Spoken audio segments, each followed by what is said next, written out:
Hi everyone, welcome back to my channel. Today I have a quick tutorial showing how I colour fondant, modelling paste and flower paste. So I use highly concentrated food colouring paste or gels to colour my pastes. You don't want to use the liquid food colouring that you can get in supermarkets, as this will just make your fondant really sticky and change its consistency. Okay, so these are the food colouring pastes that I use, and you can see here that they're very thick. In fact, if I turn it upside down, none will come out. Okay, so now I'm just going to show you the gels that I use. So being a gel, it's obviously more fluid, so it will come out a bit quicker. So these are the products that I love to use. This is not a sponsored post. These are all my own opinions, but I will leave a link to them in the description. Okay, let's show how I use them. So firstly, I'm going to show you how to use the food colouring paste. So I've kneaded some paste until pliable, and then I'm just going to stick a toothpick into the paste, and I'm just going to mark that onto the paste like you can see there. And now what I'm going to do is I'm going to knead that paste so I can mix in the colour that I've added. So as I said, this is highly concentrated, so you don't want to add lots to begin with because it will go darker than you might want it to go, so it's best to do it slowly.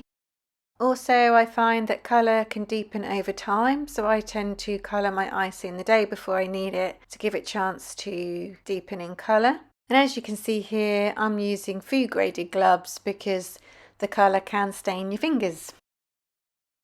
Okay, so I want the icing to be a little bit darker, so I'm just going to add a little bit more colour. And because it's a paste, you're not going to ruin the consistency of your fondant.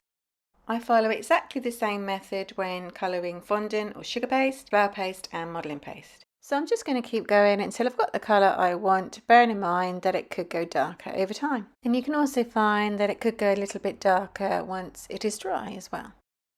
It is a good workout for your hands.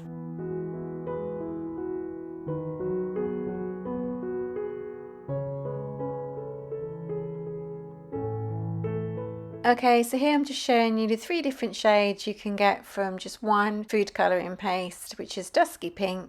And you can see when you add a tiny bit, you get a very pale pink colour, right through to the darker colour, depending on how much paste you add.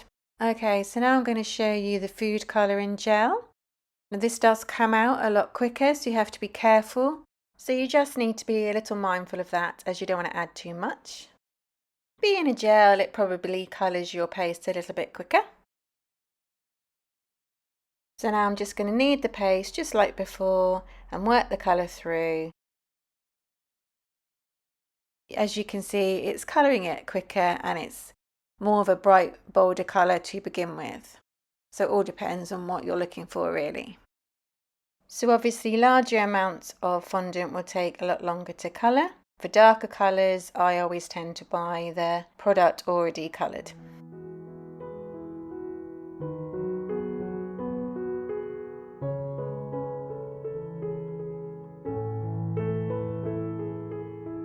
So you can see the vibrant green that I've achieved there with only a little tiny bit of gel.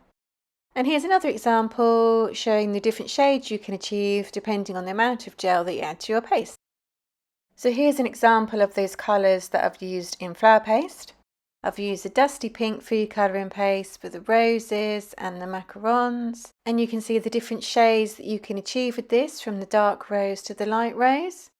I've also used eucalyptus food colouring paste for the leaves. That's one of my favourites. I used porcelain food colouring gel for the other rose, the kind of creamy rose. And the grass green food colouring gel for the rose's calyx. As I said, these are all listed in the description so you can take a closer look. Okay, I really hope that you found this tutorial useful. Please don't forget to check out my topper tutorials. Please comment, like and subscribe for more and hit that notification bell. Thanks for watching.